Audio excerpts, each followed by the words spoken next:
আয়েশা রাদিয়াল্লাহু তাআলা আনহা বলেন, কানান নবী সাল্লাল্লাহু আলাইহি সাল্লাম ইসাল্লি ফিমা বাইনা ইয়াফরুগা মিন সালাতিল ইশা ইলাল ফজর 11 রাকা ওয়া ইসাল্লামু মিন কুল্লি রাকাতাইন ওয়া ইউতির বিওয়াহিদাতিন। এশার পর থেকে নিয়ে ফজর পর্যন্ত সময়ে আল্লাহর নবী 11 রাকাত রাতের সালাত আদায় করতেন। 11 রাকাত কখন থেকে কখন? এশার থেকে নিয়ে ফজর পর্যন্ত। তাহাজ্জুদ পড়ার সময় শুরু হয়ে যায় এশার পর থেকেই ফজর পর্যন্ত সময়। হ্যাঁ, রাত 3 ভাগের 2 ভাগ পার হওয়ার পরে মানুষ পড়ুক, এটা সবচেয়ে উত্তম। কিন্তু সময় শুরু হয়ে যায় কখন থেকে? এশার পর থেকে না ফজর আযান পর্যন্ত। আল্লাহর নবী 2 রাকাতের পরে সালাম ফিরতেন, 2 রাকাত পড়ে সালাম ফিরতেন, 2 রাকাত পড়ে সালাম ফিরতেন। 1 রাকাত বিতর পড়তেন। 1 রাকাতের হাদিস অনেক বেশি। আপনার জন্য বইটা লিখেছিলাম, রাসূল সাল্লাল্লাহু আলাইহি ওয়াসাল্লামের সালাত বনাম প্রচলিত সালাত। আপনি নিয়ে পড়েন কিনা সেটা আমি জানি না।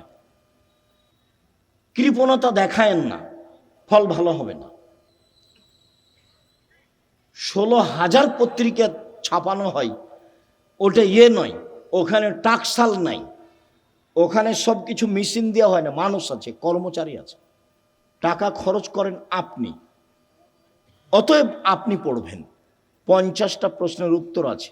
আমি পরিশ্রম করি আপনার জন্য দিনরাত। আলেম ওলামা আছে, প্রেস আছে, টাকা পয়সা খরচ হয়। এমনি অনেক বই আছে, তার মধ্যে আল ইতিসাম পত্রিকা, জামিয়া সালাফের মুখপাত্র পত্রিকা। 20, 25, 30 টাকা আপনার কাছে ভারী হোক, এটা আমি চাই না, এটা আমি কামনা করিনি। আমি মনে করছি বই কিনবেন, পড়বেন, বন্ধু বান্ধব আত্মীয় স্বজন খালা ফুফু সবকে দিবেন, যারা আছে আত্মীয় স্বজন তাদেরকে দিবেন। যে আব্দুল রাজ্জাক সাহেব সালাতের পর বইটা লিখেছেন, দেখেন তো, 1 রাকাত বেতর, 3 রাকাতের হাদিস বোখারি মুসলিম, 5 রাকাতের হাদিস বোখারি মুসলিম, সব একটানা। 3 রাকাত একটানা, 5 রাকাত একটানা। বিকল্প কি সেটা আপনাকে আমি বলতে চাইনি। আমি আপনাকে বলতে চাইছি বোখারি মুসলিমের হাদিস এইভাবে। বুঝাতে পারিনি মনে হয়। সম্মানিত দিনী ভাই বোন, উমামা বাহেলি রাদিয়াল্লাহু তাআলা আনহু বলেন, রাসূল সাল্লাল্লাহু আলাইহি সাল্লাম বলেছেন, আলাইকুম বিকিয়ামিল লাইল, পৃথিবীর মানুষ, তোমাদের রাতে সালাত আদায় করা জরুরি। আল্লাহ নবী বলছেন, আমি বলিনি এই কথা। পৃথিবীর মানুষ, মহিলা পুরুষ, তোমাদের রাতে সালাত আদায় করা জরুরি। কেন? হুয়া কুরবাতুন লাকুম ইলা রাব্বিকুম, রাতে সালাত আদায় করলে তোমরা তোমাদের প্রতিপালকের নিকটে হতে পারো। রাতে সালাত আদায় করলে তোমরা তোমাদের প্রতিপালকের নিকটে হতে পারো। 2, মুকাফফিরাতুন লিসায়াত, রাতে সালাত আদায় করলে পাপ মিটে যায়। 3, মানহাতুন আনিল ইসম, রাতে সালাত আদায় করলে আপনার থেকে পাপ দূরে সরে যায়। যারা খুব চেষ্টা করছে পাপ ঠেকাতে পারছে না, আব্দুর রাজ্জাক বিন ইউসুফের বক্তব্য শুনে কতবার যে কান ধরে কসম করলো আর কোনোদিন কোনো মেয়ের সাথে কথা বলবো না, কিন্তু টিকতে পারে না। 2 মাস 4 মাস পরে কথা বলে। বিড়ি সিগারেট খাবো না, তো 2 দিন 4 দিন পরে আবার শুরু করে। দোকানে বসে আড্ডা পিটবো না, সপ্তাহ পার হয়নি, পরের দিন দেখছে দোকানের সামনে বসে আছে। তাহলে বুদ্ধি কি? বহু ছেলে, বহু লোক বলে আমাকে, আব্দুর রাজ্জাক সাহেব টিকতে পারি না, কোনো পথ আছে? ভাইজান, আমি তো আর কোনো জাদুমন্ত্র দিতে পারছি না, পথ এটাই। তাহলে রাতে উঠে 2 রাকাত সালাত আদায় করে আল্লাহকে বলেন। যদি মনে করেন যে এখনই বন্ধ করে, তাহলে এভাবে উঠাবেন। আর যদি বলো বন্ধ করেন, তাহলে এভাবে উঠাবেন। চাপ দিয়ে বলতে হবে, বন্ধ করতেই হবে। বন্ধ করবো না মানে করতেই হবে। তুমি তো পারো, তুমি তো এমন সত্তা নও যে পারবা না, তবু আমি বলছি। তার নাম হলো আজিজ, ওর নাম পরাক্রমশালী। ওর নাম কি? আজিজ, পরাক্রমশালী। তাকে কেউ ঠেকাতে পারে না। কাদির, সব কিছু করতে পারে। তো সবই যে পারো, আমি বলছি আমি একটা মানুষ, আমি পাপ করতে চাই না। তুমি বন্ধ করবা না কেন? তুমি শক্তি দিয়ে বন্ধ করে দাও। আপনি খুব চাপ দিয়ে বলবেন, হাত তুলে বলবেন, খুব বিনয়ের সাথে কান্নাকাটি করে চাপ দিবেন, বন্ধ হবে ইনশাল্লাহ, হবেই। রাতে সালাত আদায় করলে 3টায়। আমর ইবনে আব্বাস রাদিয়াল্লাহু তাআলা আনহু বলেন, রাসূল সাল্লাল্লাহু আলাইহি সাল্লাম বলেছেন, আকরাবু মা ইয়াকুনুর রাব্বু ইলাল আবদে ফিল লাইলিল আখির, রাত যখন 3 ভাগের 2 ভাগ পার হয়ে যায় তখন আল্লাহ সবচেয়ে মানুষের নিকটে হয়ে যায়। রাতের 3 ভাগের 2 ভাগ পার হয়ে গেলে আল্লাহ মানুষের নিকটে হয়ে যান। এই শোনো আমর ইবনে আবাসা, তুমি যদি হতে চাও এই সময় যারা আল্লাহকে ডাকে তাদের অন্তর্ভুক্ত হও, হও না হও, তুমি চেষ্টা করো, তুমিও হয়ে যাও, পারলে হও। এই কথা রাসূল সাল্লাল্লাহু আলাইহি ওয়াসাল্লাম বলেন। আবু হুরায়রা রাদিয়াল্লাহু তাআলা আনহু বলেন, রাসূল সাল্লাল্লাহু আলাইহি সাল্লাম বলেছেন, এনজিলু রাব্বুনা তাআলা ইলা সামাই দুনিয়া হিনা ইয়াবকা সুলুসুল লাইলিল আখিরা, রাতের 3 ভাগের যখন 2 ভাগ পার হয়ে যায় তখন আল্লাহ সপ্তম আকাশ থেকে প্রথম আকাশে নেমে আসেন। এই কথাটার খুব মূল্যায়ন করতে হবে। এই চালাই, আপসে কথা বলছো কেন? শরম বোধ হয় না? হাঁটাহাঁটি করো কেন? একটু লজ্জাবোধ হয় না কেন? শরম বোধ হয় না কেন? আমি তো কথা শেষ করবই ইনশাআল্লাহ। তো আপনার এত ব্যস্ততা বাড়লো কেন? আপনি একটু ধৈর্যের পরিচয় দিবেন। রাতের 3 ভাগের 2 ভাগ পার হলে আল্লাহ সপ্তম আকাশ থেকে প্রথম আকাশে নেমে আসেন। নেমে এসে বলেন, মায়ে সোনি ফাউতিয়াহু, কে কি চায়, যে যা চায় আমি তাকে তাই দিলাম। মায়াদুনি ফাস্তা জিবালাহু, কে আমাকে ডাকে বিপদে পড়ে আমি তার ডাকে সাড়া দিলাম। কি বলতে চাও? বলে বিপদে পড়েছি, ঠিক আছে, ঠিক করে দিলাম। কে ডাকে? 3 মাইয়াস্তাগফিরনি ফাগফিরাল্লাহু, কে আমার কাছে ক্ষমা ভিক্ষা চায়, যে চাই তাকে আমি ক্ষমা করে দেব, যে চাই তাকে আমি ক্ষমা করে দেব। অন্য জায়গাতে বলছেন আল্লাহ তাআলা হাদিসে কুদসি, ইবনা আদম মা দাওয়াতানি রাজাওতানি, আদমের ছেলে মেয়ে শোনো, তুমি যেভাবে ডাকো আমি সেভাবে থাকি, তুমি যেভাবে আশা পোষণ করো সেভাবে আমি পূর্ণ করে থাকি। আদমের ছেলে মেয়ে শোনো, তুমি যেভাবে ডাকো আমি সেভাবে থাকি, তুমি যেভাবে আশা পোষণ করো সেভাবে আমি পূর্ণ করে থাকি। ওলা উবালি, আমি পরোয়া করি না তুমি কত বড় পাপী, তোমার ক্ষমা চাইলে আমি ক্ষমা করে দিই, আমি পরোয়া করি না তুমি কত বড় পাপী, তুমি যেভাবে ডাকো আমি সেভাবে থাকি, তুমি যেভাবে আশা পোষণ করো সেভাবে আমি পূর্ণ করে থাকি। বালাগাত জনবকানানা সেমায়, আদমের ছেলে মেয়ে শোনো, তোমার পাপ যদি বেশি হতে হতে হতে আকাশে লেগে যায়, পাপ আর পাপ, আকাশ জমিন পরিপূর্ণ পাপ, জীবনটা শুধু পাপে ভরা। 15-16 বছর থেকে পাপ শুরু হয়েছে, এখন 40 বছর বয়স, শুধু পাপ, জেনা দিয়ে ভরা জীবন, অশ্লীলতা দিয়ে ভরা জীবন, মানুষের বিরুদ্ধে চলা দিয়ে, বদনাম গীবত দিয়ে ভরা জীবন। তোমার পাপ বেশি হতে হতে যদি আকাশ পরিপূর্ণ হয়ে যায়, আমাকে বলো, আমি তোমার পাপ ক্ষমা করে দেব। যেভাবে তুমি ডাকো আমি সেভাবে থাকি, তুমি যেভাবে আশা পোষণ করো সেভাবে আমি পূর্ণ করে থাকি, তুমি যেভাবে ডাকো আমি সেভাবে থাকি, তুমি যেভাবে আশা পোষণ করো সেভাবে আমি পূর্ণ করে থাকি। বিচারের মাঠে সব মানুষের সামনে আল্লাহ আসবেন, সব মানুষের সামনে, পুরুষ নারী সব মানুষের সামনে এসে আল্লাহ বলবেন, আদমের ছেলে মেয়ে শোনো, আজ তুমি যে পরিমাণ পাপ নিয়ে এসেছো আমি সেই পরিমাণ ক্ষমা নিয়ে এসেছি। তোমার যে পরিমাণ পাপ আমার সেই পরিমাণ ক্ষমা, তোমার যে পরিমাণ পাপ আমার সেই পরিমাণ ক্ষমা, তোমার যে পরিমাণ পাপ আমার সেই পরিমাণ ক্ষমা, যদি শিরক না হয়ে থাকে। তো বাংলাদেশের ছেলে মেয়ে তো আল্লাহর রাস্তায় শিরক করছে, স্কুলে গিয়ে তো সুন্দর করে বলছে ওমা তোমার আকাশ, ওমা তোমার বাতাস। আমি বলি না, আমার ছেলে মেয়েকে বলতে দিনি। এখনো এমন কোনো পরিস্থিতি আমার উপরে আসেনি যে আমি বলতে বাধ্য। মায়ের দুধ ছেড়ে গিয়ে বলবে ও কালিমা তোমার আকাশ, এত বড় নোংরা কথা আমার ছেলে মেয়ে বলবে, এখনো এই পরিবেশ আমার কাছে আসেনি। যার কাছে বিদ্যা নাই, যার কাছে বুদ্ধি নাই, তার ছেলে রে করুক। আপনি কেমন বুদ্ধিমান মানুষ তা আমার কাছে ধরা পড়েনি। আপনার কাছে কি বিদ্যা আছে এটা আমার কাছে ধরা পড়েনি। সবচেয়ে বদের গোড়া হলো আপনার ওই ঠাকুর। ঠাকুর হলো ঢাকা বিশ্ববিদ্যালয়ের শত্রু, ঠাকুর মুসলমানের শত্রু। যেদিন ভারত বাংলাদেশ পাকিস্তানের মুসলমান ইংরেজদের হাতে নির্যাতিত, সেদিন ঠাকুর ক্ষমতা দেখাই মান সম্মানে বসবাস করে লন্ডনে। সেই ঠাকুরের গান আমার ছেলে মেয়ে পড়ে, পাগল হয়ে গেছি।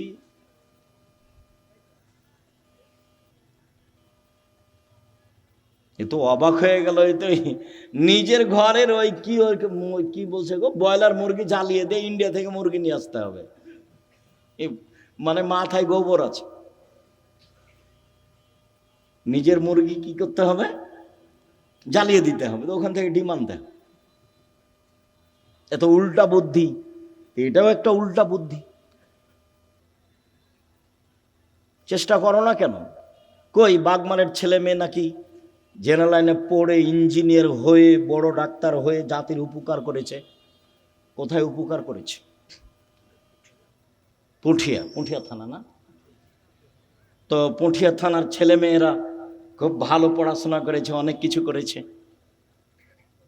আমি তো বলছি প্রায় 30 বছর থেকে, আমি তো 30 বছরের ওই সেই কত বালানগরে এসেছিলাম বহুদিন আগে, সেদিন আমি বলেছি তোর বাপের আকাশ।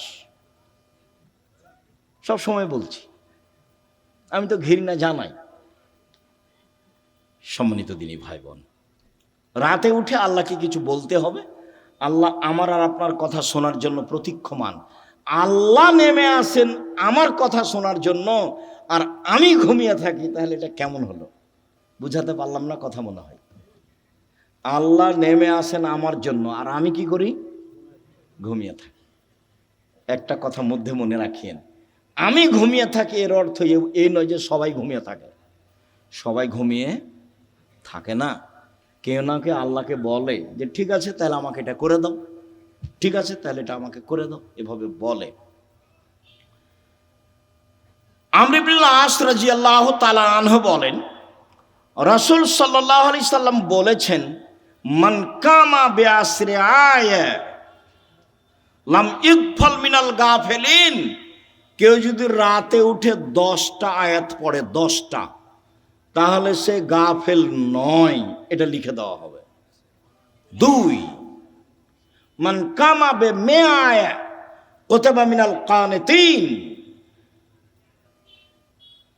কেউ যদি 100 আয়াত পড়ে রাতে উঠে সলাতে, 100 আয়াত, তাহলে ও পরহেজগার মানুষের অন্তর্ভুক্ত লিখে দেওয়া হবে।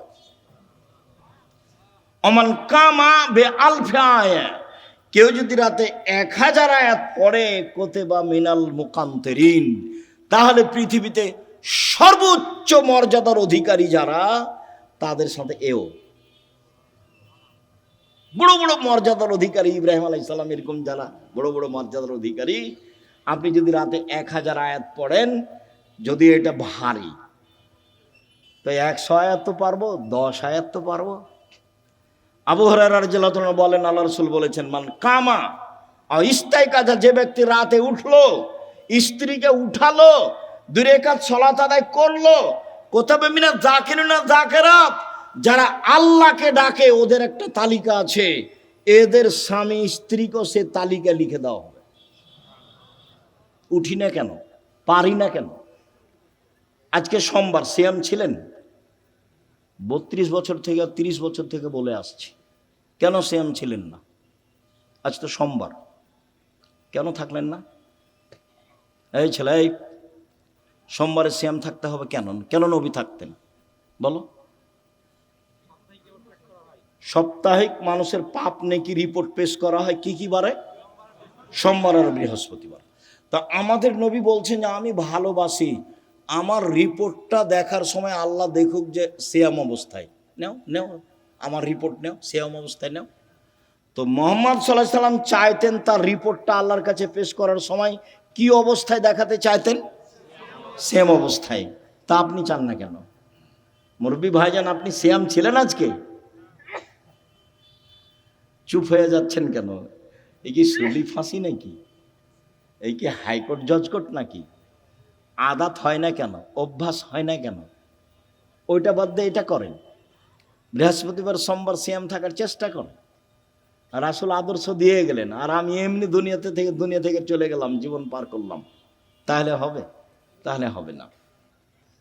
সম্মানিত দিনী ভাই বোন, রাসূল সাল্লাল্লাহু আলাইহি সাল্লাম বলেন, কেউ যদি ঘুম থেকে উঠে বলে লা ইলাহা ইল্লাল্লাহু ওয়াহদাহু লা শারীকা লাহু লাহুল মুলকু ওয়া লাহুল হামদু ওয়া হুয়া আলা কুল্লি শাইইন কাদির ও সুবহানাল্লাহি ওয়া আলহামদুলিল্লাহি ওয়া লা ইলাহা ইল্লাল্লাহু আল্লাহু আকবার লা হাওলা ওয়া লা কুওয়াতা ইল্লা বিল্লাহ, তাহলে এখন যা বলবে আল্লাহ সেটা মেনে নেবেন। যেটা বলবেন সেটাই শুনবেন, যেটা বলবেন সেটাই শুনবেন। ঘুম থেকে উঠে এই দোয়াটা পড়তে হবে, লা ইলাহা ইল্লাল্লাহু ওয়াহদাহু লা শারীকা লাহু লাহুল মুলকু ওয়া লাহুল হামদু ওয়া হুয়া আলা কুল্লি শাইইন কাদির ওয়া সুবহানাল্লাহি ওয়া আলহামদুলিল্লাহি ওয়া লা ইলাহা ইল্লাল্লাহু আকবার ওয়া লা হাওলা ওয়া লা কুওয়াতা ইল্লা বিল্লাহ। অবশ্য জাবের রাদিয়াল্লাহু তাআলা আনহু বলেন, আল্লাহর নবী বলেছেন, মা মিন মুসলিমিন ইয়াবিতু আলা যিকরিল্লাহি তাহিরান, কেউ যদি ওযু করে ঘুমায়, দোয়া পড়ে ঘুমায়, ওযু করে ঘুমায়, দোয়া পড়ে ঘুমায়, এখন ঘুম থেকে উঠে আল্লাহর কাছে যা চাইবে সেটা দিয়ে দিবেন। মা ইয়াসআলু মিন খাইরিন মিন আমরি দুনিয়া ওয়াল আখিরা, ইহকাল পরকালের যেটা চাইবেন সেটা দিয়ে দিবেন, যেটা চাইবেন সেটা দিয়ে দিবেন। এই কথাটা লাগানো আছে ওযু করে ঘুমাতে হবে। কি করে ঘুমাতে হবে? ওযু করে ঘুমাতে হবে। জি, উপস্থিত দিনী মুসলিম বোন, বুঝতে পারছেন কিছু? না হইচই করে এসেছেন আর হইচই করে যাচ্ছেন? কিছু আল্লাহকে ডাকতে শিখুন, বলতে শিখুন। আল্লাহ রাসূল বলছেন যে কুরাইশদের মহিলারা সবচেয়ে উত্তম। কেন? দুইটা কাজে তারা বেশি আগ্রহী, যত্নবান। এক, নিজের ছেলেকে লালন পালনে তারা খুব যত্নবান, এই জন্য সবচেয়ে ভালো। দুই, স্বামীর সম্পদকে হেফাজতে খুব সতর্ক, এই জন্য ভালো। আল্লাহ রাসূল বললেন যে একজন মহিলা ভালো হতে পারে তার দুইটা গুণে। এক, বাচ্চাকে ভালোভাবে লালন পালন করে। দুই, স্বামীর অর্থ সম্পদকে ভালোভাবে দেখাশোনা করে, নষ্ট করে না। যখন আল্লাহ রাসূল বলেন খায়রুন নিসায়ে, সবচেয়ে উত্তম নারী কে? এক, স্বামীর সাথে কথা বললে হাসি মুখে বলে। দুই, স্বামী আদেশ করলে পালন করে। তিন, স্বামী যখন বাড়িতে থাকে না তখন নিজেকে হেফাজতে রাখে আর স্বামীর অর্থ সম্পদ হেফাজতে রাখে। ভালো নারী কিভাবে সংসার করেন জানা নাই। আপনার জীবনে আমার পক্ষ থেকে দুইটা উপদেশ থাকছে। একটা হলো স্বামীর সামনে অভিমান করবেন না, অভিমান নেই। অভিমান বলে কোনো জিনিসই নেই। অভিমান করলেই শয়তান আপনার ক্ষতি করবে। অভিমান কি? অভিমান আমাকে স্বপ্নপুরী দেখাতে নিয়ে গেল না। অভিমান কি? নাটোরের রাজবাড়িটা আমাকে একদিন দেখতে নিয়ে গেল না। অভিমান কি? এই কুরবানিতে একটা শাড়ি দিল না। এগুলো হলো অভিমান। অভিমান করলেই শয়তান সুযোগ পায়। আর যদি আপনি বলতে শিখেন, যেভাবে আপনি রাখবেন আমি সেভাবেই খুশি, মোটা কাপড়ে আপনি খুশি তো আমি খুশি, চিকন কাপড়ে আপনি খুশি তো আমি খুশি, আমার পক্ষ থেকে প্রতিবাদ নেই, অভিমানও নেই, তো শয়তান কি করবে তাহলে? তো শয়তান মুখ বন্ধ করে সরে যাবে। আর যদি খালি অভিমান করেন আর যদি পূর্ণ না করে থাকে, তাহলে সারা রাত শয়তান আপনাকে বলবে হলো হলো, 3 মাস আগে একটা কথা বলেছিলি সেটাও মানেনি, গত রমজানে একটা শাড়ি চেয়েছিলি সেটাও মানেনি, হলো। তোর কোনো কথাই মানবে না। তখন ঘুম থেকে উঠেও বলে যে তোর সংসারই করবো না, যা তুই আমাকে বাদ দে, তুই সংসারই করবো না, এখনই ছেড়ে দে, এখনই ছেড়ে দে, আমি তোর সংসার করব না। তখন এ নিরুপায় হয়ে বলে যে যা তাহলে করবি না তো কি করবো, আর 1 তালাক 2 তালাক 3 তালাক যা।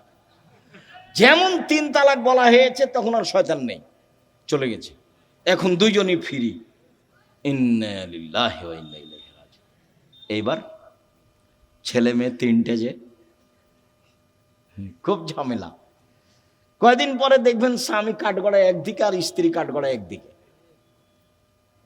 কয়দিন আগে একসাথেই ছিল। আপনি আমার দিনই বোন, আপনাকে আমি খাটো করতে আসিনি। অভিমান নেই আর প্রতিবাদ নেই। তুমি এই কথা বললে কেন? তোমার মা আমাকে কথা বললো কেন? তোমার বাপ আমাকে কথা বললো কেন? তুমি তোমার মায়ের কথা আমি শুনতে এসেছি? এরকম কোনো কথা চলবে না। ধৈর্যের পরিচয় দিতে হবে, সহ্য ধৈর্যের পরিচয় দিতে হবে, তাহলে সংসার সুন্দর হবে, শয়তান সুযোগ পাবে না। আর আপনাকে বলি, আপনি কোনো সময় মুখ খারাপ করিয়েন না। যখন সাহাবীগণ বললেন আল্লাহর নবী আমরা স্ত্রীদের কি হক আদায় করতে পারি, ওরা আমাদের কাছে কি পায়, আল্লাহ রাসূল 1 নম্বরে বললেন আতেমা মাতায়েমপা তুতেমা মাতায়েমতা, তুমি যেভাবে খাও সেভাবে খাওয়াবা, খাওয়া দিয়ে কথা শুরু। তাকসুয়াহা মাক্তাসাইতা, তুমি যে মানের কাপড় পরো সেভাবে পরাবা। ওলা তুকাব্বে, কটু কথা বলবো না, গালি দিতে হয় না, স্ত্রীকে মারতে হয় না, নিন্দা করতে হয় না, গালি দেওয়া হবে না, সমস্যা আসতেই পারে। আল্লাহ রাসূল বলছেন ওকে বাঁকা হাড্ডি দিয়ে সৃষ্টি করা হয়েছে, আপনি জোর করে সোজা করতে চাইলে ভেঙে যাবে, ভেঙে হওয়া তালাক। আপনাকে ধৈর্যের পরিচয় দিতে হবে। আর তালাক দিয়ে নিজেকে খুশি করিয়েন না, তোকে জব্দ করেছি তালাক দিয়ে, এইটা দিয়ে খুশি করিয়েন না, অন্য পথ দিয়ে খুশি করেন, নিজেকে সান্ত্বনা দেন, তালাক দিয়ে নয়। মানে বেগুনের গাছে আছে 2-3টা বেগুন আছে, 2টা নিয়ে গেলেন, এখনো গাছটা আছে, আর মোলায়ের গাছটা তো গোটাটাই শেষ, তালাক দিলে সবই শেষ। তো যারা বলেছে 1 বৈঠকে 3 তালাক, তো রাগে তো বলেছে তোকে 1 তালাক, তোকে 100 তালাক দিলাম যা, তো তারা তো আরো বেকায় দেয়। আব্দুর রাজ্জাক সাহেব নাহি বলেছেন যে 1 বৈঠকে 3 তালাক, 1000 তালাক দিলে 1 তালাক, তবুও তো তালাক হয়েছে। স্ত্রীকে তালাক দিয়ে নিজেকে খুশি করিয়েন না, ভুল হিসাব। ধৈর্যের পরিচয় দেন, সংসার ভালো হবে। আর আপনি আমার দিনই বোন, একটু কিছু হলেই বলবেন না তোর সংসার করবো না, তুই তালাক দিয়ে দে, তোর সংসার করবো না, তুই তালাক দিয়ে দে, তোর সংসারে থাকবো না, তুই আমাকে রেখেছিস কেন, এত কথা কেন আপনার? ধৈর্যের পরিচয় দেন। যখন শুধু খালি আমার কাছে যত ফতোয়া আসে তার শতকরা 70 থেকে 75% ফতোয়া আছে তালাকের। মানুষের জীবন এখন তালাক দিয়ে চলছে। একটু রাগ করলেই ও শান্তি পাচ্ছে কি দিয়ে, তালাক দিয়ে। ওও বলছে তুই তালাক দিয়ে দে, আর এও বলছে তোকে তালাক দিলাম, তোকে তালাক দিলাম। তালাক তো দেওয়া আল্লাহর বিধান, তারপর বলছে ক্ষমা চেয়েছি। ওকে হুজুর নাকি বলেছে যে তালাক দিয়ে ক্ষমা চেয়েছে, তার মানে হুজুরকে ক্ষমা চাইতে হবে আল্লাহর কাছে। তালাক দিয়েছে সেটা তো আর পাপ নয়, সেখানে ক্ষমা চাইতে হবে কেন? বলে আমাদেরকে তওবা পড়িয়ে মিল করে দিয়েছে, বলে হুজুরকে তওবা করতে হবে। এখন হুজুরকে তওবা করতে হবে যে তালাকের তওবা পড়িয়ে মিল করে দিয়েছি, তো তালাকের তওবা কেন? তালাক তো আল্লাহর বিধান। তালাক কার বিধান? আল্লাহর বিধান। তাল্লে কহন্নালে ইদ্দাতেহীন না, পৃথিবীর মানুষ তোমরা তোমাদের স্ত্রীকে তালাক দাও যখন সে ইদ্দাত থেকে পবিত্র হয়েছে, সংসার না চললে তালাক দাও, ওটা আল্লাহর নবীও বলছেন। তো সেখানে পাপ হলো কি করে যে তওবা পড়িয়ে তাদেরকে একসাথে করে দিল? তালাক তো একটা বিধান। মানুষের সংসার শেষ পর্যন্ত যদি নাই চলে তাহলে এই পথে ফিরে আসতে হবে। সম্মানিত দিনী ভাই বোন, বলছিলাম 1 মানগত খাবার দিবেন। 2 মানগত কাপড় দিবেন। 3 গালি দিবেন না, নিন্দা করবেন না। 4 কটু কথা বলবেন না, মারবেন না। 5 নিজের বাড়ি ছাড়া কোথাও থাকতে দিবেন না। আপনার বাড়িতে থাকবে, আপনার স্ত্রীটা যে আপনার মাথায় থাকে যেন। হাট বাজারে তাকে যেতে হবে না। আর আপনি মহিলা মানুষ হাটে যান কেন, বাজারে যান কেন? আপনার স্বামী মরেছে, দেবর মরেছে, ভাসুর নেই, দেবর নেই, শ্বশুর নেই, বাপ নেই। যেদিনই কোনো শিক্ষক আমাকে বলে আব্দুর রাজ্জাক সাহেব 2 দিন ছুটি নিতে হবে, কেন? আমার ছেলের আঁকিকা। তখন আমি বলছি আপনার বাপ আছে? বলে হ্যাঁ আছে। শ্বশুর আছে? হ্যাঁ আছে। তো কী ব্যাপার, বাপের সাথে কথা হয় না নাকি? বলে হ্যাঁ হয়। তো আঁকিকার জিম্মেদারি আপনার মাথায় কেন? আপনার বাপের সাথে সম্পর্ক কেমন? আপনি টাকা দিয়ে বলেন আব্বা এটা খাসি কিনে নিয়ে আসেন, 2টা খাসি কিনে নিয়ে এসেন আঁকিকা দেন, আপনার বাপও খুশি হবে। হ্যাঁ বেশ, আমার আর ছেলে আমাকে বলেছে ছেলের কাজ করতে বাপকে খুব ভালো লাগবে। তে মাতাব্বরি করতে যাচ্ছে। বাপ মা তো আছেই, শ্বশুর শাশুড়ি তো আছে, দেবর ভাসুর তো আছে, গোটা বংশ আছে, বোনের ছেলে আছে, ভাইয়ের ছেলে আছে, দেবর আছে, ভাসুর আছে, শ্বশুর আছে, বাপ আছে। তো আপনি কেন বাজারে গেলেন? কেন যাবেন? কেন যাবেন আপনি? আপনার পা বড় হলো কেন? কে বলেছে আপনি পরহেজগার? আপনার গায়ে তো ফ্যাশন বোরকা দেখা যায়। আপনি হাটে বাজারে ঘুরে বেড়ান, স্বামীর সাথে মুখামুখি কথা বলেন, এরর সাথে কথা বলেন, আপনি পরহেজগার? কে বললো আপনি পরহেজগার? মৌল হিসাব দেখবেন, তাকো 1 মিনিট। এই ছেলে খেয়াল করে এদিকে তাকো, পরহেজগারিতে দেখাচ্ছে।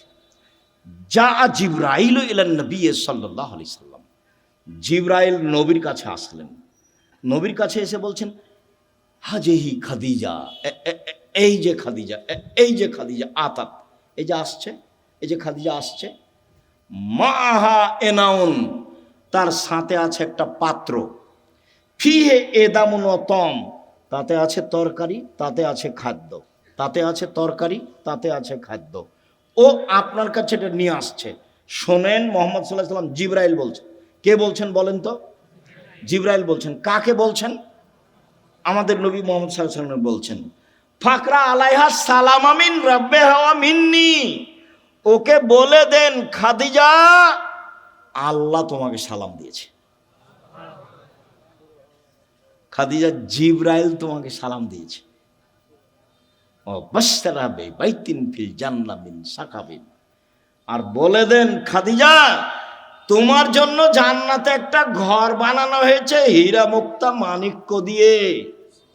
লা সাখাবা ফিহে ওয়ালা নাসাবা, সেখানে নেই কোনো হইচই, নেই কোনো কষ্ট ক্লেশ ক্লান্তি, সেখানে নেই কোনো হইচই হই হুল্লাড়, সেখানে নেই কোনো কষ্ট ক্লেশ দুঃখ দুর্দশা, কিছু নেই।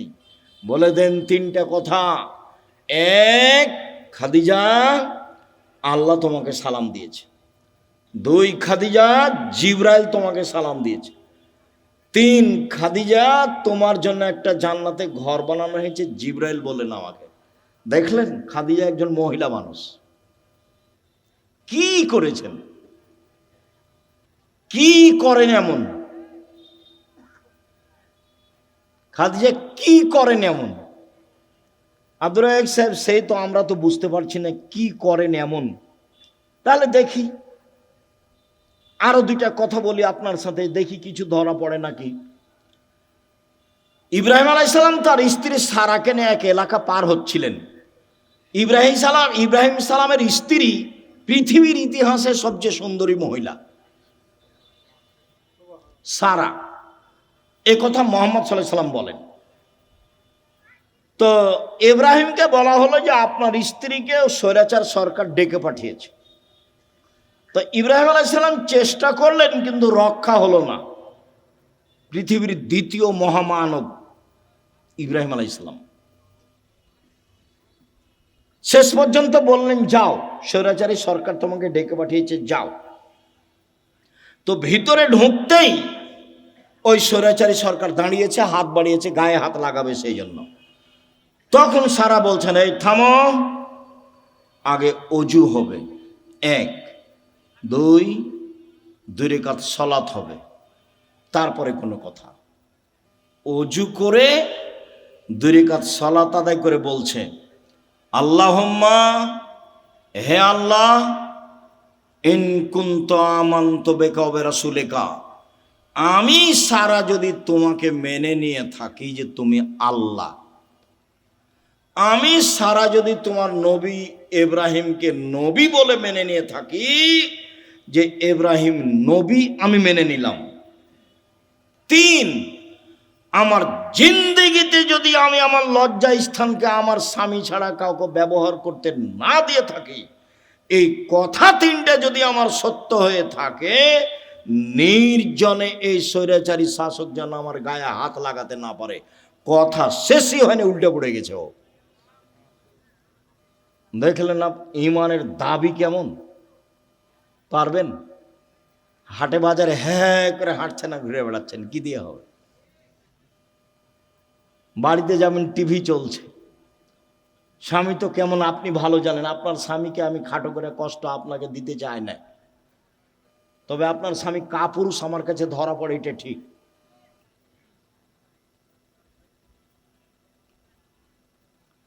আপনি আমার দিনী বোন, এদিকে এদিকে দেখেন, এক, বেশি কিছু আমল নয়। এক, আমি নবীকে মেনে নিয়েছি, আমাদের নবী মুহাম্মদ সাল্লাল্লাহু আলাইহি ওয়াসাল্লাম আমরা মেনে নিয়েছি, আমাদের নবীকে মুহাম্মদ সাল্লাল্লাহু আলাইহি ওয়াসাল্লাম আমরা মেনে নিয়েছি। 2, আল্লাহকে মেনে নিয়েছি যে তুমি আছো, সব কিছু করতে পারো, তুমি আজিজ, এ তো মেনে নিয়েছি। 3, জিন্দেগিতে জেনা করিনি, এইটা আমাকে দিতে হবে, দিয়ে দাও। তো আল্লাহ বলেন ঠিক আছে দিব। ও মানুষ, আমি মানুষ নাই, ও পারে, আমি পারি না, তাকে দেয় আল্লাহ, আমাকে কেন দেয় না? দিবেই তো, দিতে হবে। আমি যেটা চাচ্ছি সেটা আল্লাহকে কি করতে হবে? দিতেই হবে। দেরি হলেও দিতে হবে, দিতেই হবে। আমি মানুষ, আমি অধিকার রাখি। আমি পাপী হলে কি হবে? আমি তো বলছি আমি গুনাহগার, তুমি আমাকে ক্ষমা করো, এটা আমাকে দিয়ে দাও। আমি তো বলছি, আমি তো মানুষের কাছে চাইনি, ধর্ণা ধরে বলিনি যে এই করেন সেই করে দেন, তুই আপনি কত ভালো মানুষ, আপনি অমুককে দিয়েছেন, এ তো আমি কাউকে বলতে চাইনি, আপনাকে বলছি, তোমাকে বলছি, করে দাও। এদিকে দেখেন, হাজেরা বলছেন যে ইব্রাহিম আলাইহিস সালাম আমাকে কাবা ঘরের পাশে রেখে চলে যাচ্ছে, তা আমি পিছে পিছে হাঁটছি আর বলছি, আইনা তাজহাবা ইব্রাহিম, ইব্রাহিম আপনি কোথায় যাচ্ছেন? আইনা তাজহাবা ইব্রাহিম, ইব্রাহিম আপনি কোথায় যাচ্ছেন? অর্থাৎ রকুন বিহাযালদি লাইসা ফি ইনশাআল্লাহ শাই, আপনি আমাকে এমন একটা উপত্যকায় ছেড়ে যাচ্ছেন যেখানে মানুষজন তো নেই, নেই পশু প্রাণী, ঘাস পাতাও নেই, কিছুই নেই, আপনি আমাকে কিছু বলবেন না? এরকম নির্জন মরুভূমিতে রেখে যাচ্ছেন, না কথা বলছেন না, যেতেই আছেন। তো স্ত্রীও পিছে পিছে হাঁটছেন, এক পর্যায়ে বলছেন, আল্লাহ আমারাকা, আল্লাহ কি আপনাকে এইভাবে চলে যেতে বলেছেন? আপনি আমাকে কিছু না বলেই যাবেন? আর আপনি আমাকে তো বলবেন যে হাজেরা থাকো, কোনো সমস্যা নেই, 2 বছর 5 বছর পরে আসবো, দেখা হবে, কিছু তো সান্ত্বনামূলক বলবেন, কিছু না বলে চলে যাচ্ছেন। আল্লাহ কি আপনাকে চলে যেতে বলেছেন? তখন ইব্রাহিম আলাইহিস সালাম বলছেন, নাম, হ্যাঁ চলে যেতে বলছেন। তখন তিনি বলছেন, ফালাই যাইয়্যিনুল্লাহ তাআলা, ঠিক আছে, আল্লাহ আমাকে ধ্বংস করবেন না। ধ্বংস করবেন না মানে উনি কি খেয়ে থাকবেন? আরে কয়েকশো কিলোমিটারের মধ্যে কোনো মানুষ নেই, দোকানপাট নেই, গাছপালা নেই, ঘাস পাতা নেই, কোনো কিছু নেই, তার আল্লাহর উপরে কত ভরসা। বলছে ঠিক আছে, তাহলে আল্লাহ আমাকে ধ্বংস করবেন না।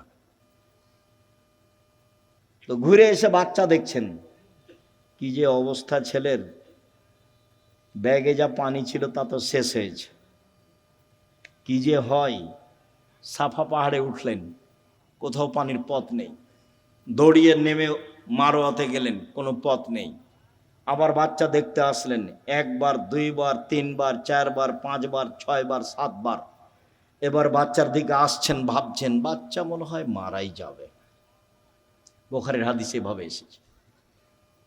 হঠাৎ বলছে, কি চান? কে?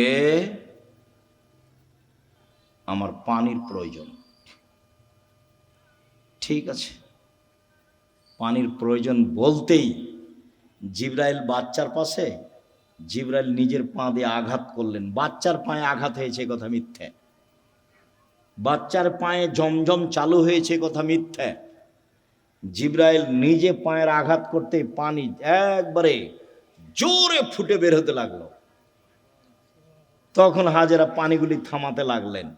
জম জম মানে থামো, উনি বাঁধ দিয়ে পানিগুলো থামাচ্ছেন। আল্লাহ রাসূল বলছেন, যদি হাজেরা পানি না থামাতেন তাহলে জমজমের পানি সারা পৃথিবীতে ছড়িয়ে পড়ত। এভাবে রাসূল সাল্লাল্লাহু আলাইহি ওয়াসাল্লাম বলছেন। আপনি মহিলা মানুষ নিরাশা হন কেন? আব্দুর রাজ্জাক সাহেব শোনেন, অনেক কথা ছিল আপনার সাথে, তো আপনার সাথে তো কথা বলতে পারি না। তো একটা কথা, সব সময় আপনার কথার মাঝে একটা কথা ফুটে ওঠে যে মহিলারা জান্নাতে যাবেই। 1 5 ওয়াক্ত সালাত, 2 রমজান মাসে সিয়াম রোজা, 3 স্বামীকে মেনে চলা, 4 জেনায় লিপ্ত না হওয়া। তো আমাদের তো এরকম ঘটে গেছে, এখন কি উপায়? চিন্তা করবেন না, চিন্তার কিছু নেই। বুখারী মুসলিমের হাদিস থেকে আপনাকে পরামর্শ দিয়ে আলোচনা শেষ করব ইনশাআল্লাহ। 1, আপনি আজ থেকে বন্ধ করেন, কোনো ছেলে যদি আপনার সাথে কথা বলতে চায় তাহলে আপনি বলবেন, ইন্নী আখাফুল্লাহ, আমি আল্লাহকে ভয় করি। তোমরাকে বলছি, মোবাইলে কোনোদিন আর মেয়ের সাথে কথা বলবা না, বলবো যে আল্লাহকে ভয় করি। খালি যদি আল্লাহকে ভয় করি এই কথা বলো, তো পরকাল তো টিকবেই। পৃথিবীর কোনো বিপদ তোমার সামনে এসে তোমাকে ধ্বংস করতে পারবে না। 1, 2, জেনা বন্ধ, আজ থেকে বন্ধ। তুমি যদি এই সিদ্ধান্ত নিতে পারো জেনা বন্ধ, যে কোনো বিপদ থেকে বেঁচে যাওয়া। প্রমাণ দিতে পারবা?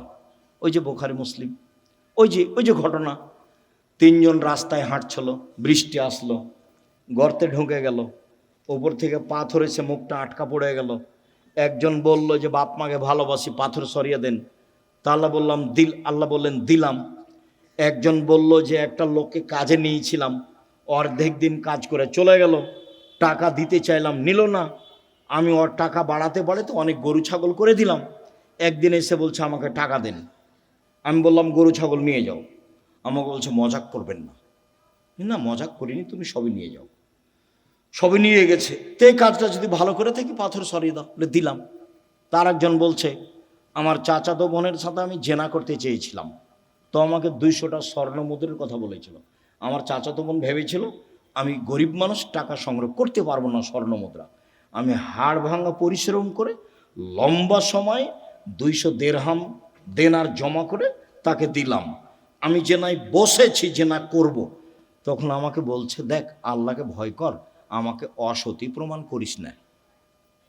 দেখ তুই আল্লাহকে ভয় কর, আমাকে জেনাকারিনী মহিলা হিসাবে গণ্য করিস না, আমাকে অসতী প্রমাণ করিস না। তা আমি অন্যায় করিনি, উঠে গেছি।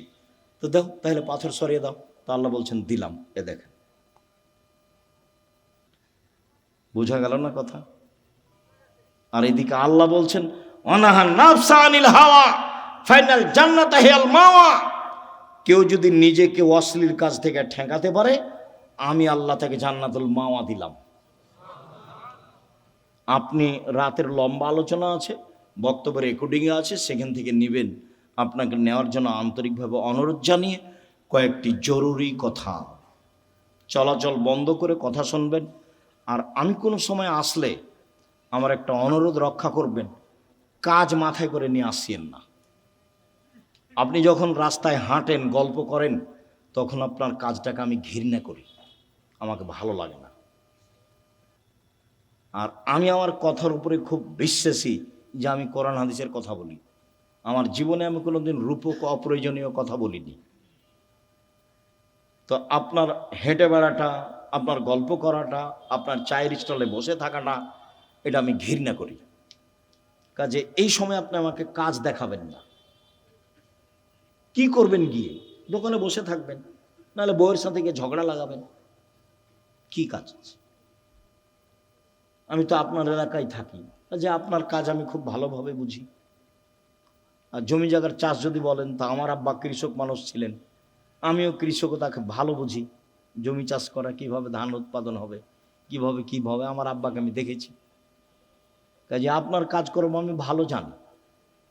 উপার্জনের পথ চারটা। এই ছেলে, উপার্জনের পথ কয়টা? চারটা। এক, দিন মজুরি, সন্ধ্যায় টাকা শেষ হবে। 2, চাকরি, 25 দিনে সাধারণত টাকা শেষ হবে।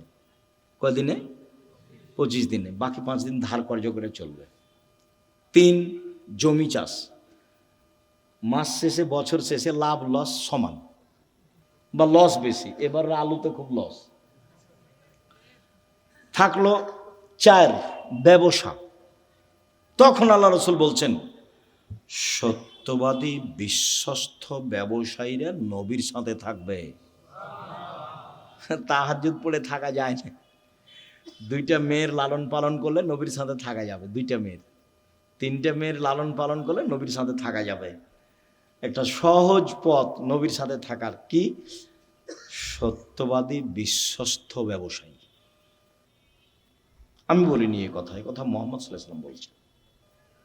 আত-তাজির আস-সাদিক আল-আমিন এখনো ইয়ামাল কিয়ামা শুহাদা সিদ্দিকুন নবীন নবী। সত্যবাদী বিশ্বস্ত ব্যবসায়ীরা বিচারের মাঠে সিদ্দিক, শুহাদা, নবীদের সাথে থাকবেন। এটা আমার মুখের কথা নয়। 2, আর তিজারাত মাল কিজবাল হালাফ, ব্যবসাতে মিথ্যা কথা এসে যায়, ব্যবসায় কসম চলে আসে, ফাসুবহু বিসাদকা, দান করে মিটিয়ে দাও। তো দিন মজুরি করলে তো দান করতে পারবেন না, ও তো সন্ধ্যায় টাকা শেষ হয়েছে। চাকরি করলে তো 25 দিনে গেছে, কয়েকদিন ধার কর্য করে গেছে। আর জমি চাষ করলে তো লাভ লস সবাই বুঝে। তাহলে কিছু করতে হলে কি করতে হবে? ব্যবসা। রিস্ক নিয়ে ব্যবসা করতে হবে, পিছু হটার কোনো সুযোগ নেই। আব্দুর রাজ্জাক সাহেব, আমি করেছিলাম 10 লাখ টাকা লস, চিন্তা করবেন না, পিছু হটার সুযোগ নেই, ব্যবসায় করতে হবে। তবে যে ব্যবসা ধরে আছেন সেটাকে সহজে বাদ দিয়ে আরেকটা করতে যাবেন না, ওটা আল্লাহ রাসূল না করেছে। হ্যাঁ, এইটার চেয়ে একটা ভালো ব্যবসা আপনি বুঝতে পারছেন আপনার বিদ্যা বুদ্ধি দিয়ে, তখন ওটা শুরু করবেন। একটা টোটালেই ছেড়ে দিয়ে আরেকটা যাবেন না, নাহলে মায়ের খাওয়ার সম্ভাবনা আছে। তাহলে রুজি উপার্জনের সবচেয়ে উত্তম পথ কোনটা? ব্যবসা। আমি চকলেট দিয়ে ব্যবসা করতে বলিনি, আমি বলেছি সবচেয়ে কম পয়সার ব্যবসা কি? চকলেট। আমি বলিনি যে চকলেটেরই ব্যবসা করতে হবে। আমি বলেছি শ্বশুরের কাছে যৌতুক নিও না, চকলেটের ব্যবসা করো। তা আমি কি চকলেটেরই ব্যবসা করতে বলেছি, না লোন লাগবে না কিদের ব্যবসা কিসের করতে হবে? কম টাকার। তাহলে লোন নেওয়া লাগবে না। কলার ব্যবসা করতে বলেছি, লোন নেওয়া লাগবে না।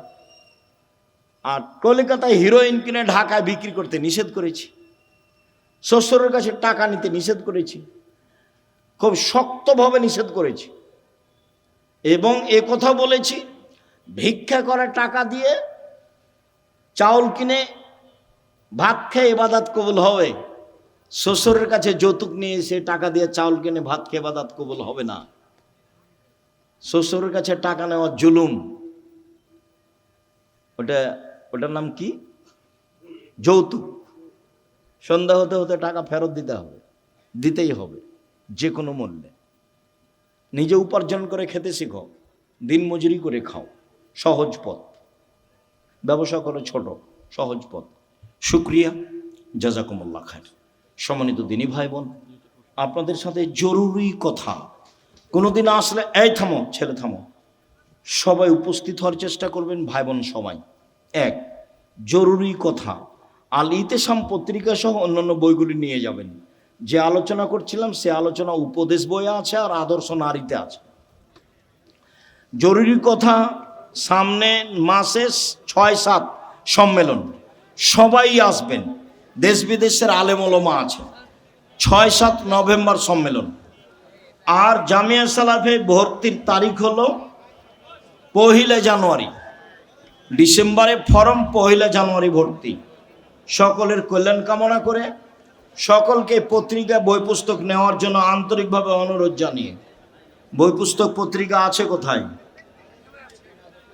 ও স্টেজে আছে, আমার হাতের ডান